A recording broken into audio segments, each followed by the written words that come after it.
In the ever-evolving world of work, mitigating risks and ensuring employee safety are paramount. Today, we're going to explore how first aid plays a vital role in safeguarding your employees. First aid isn't just about injuries, it's about being prepared to mitigate risks and to ensure employee safety.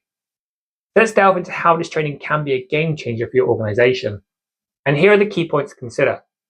Immediate response to workplace injuries and illnesses, minimize severity and complications through prompt care, enhanced safety measures and emergency preparedness, boosted employee morale and confidence in the workplace, and a safer and more secure work environment.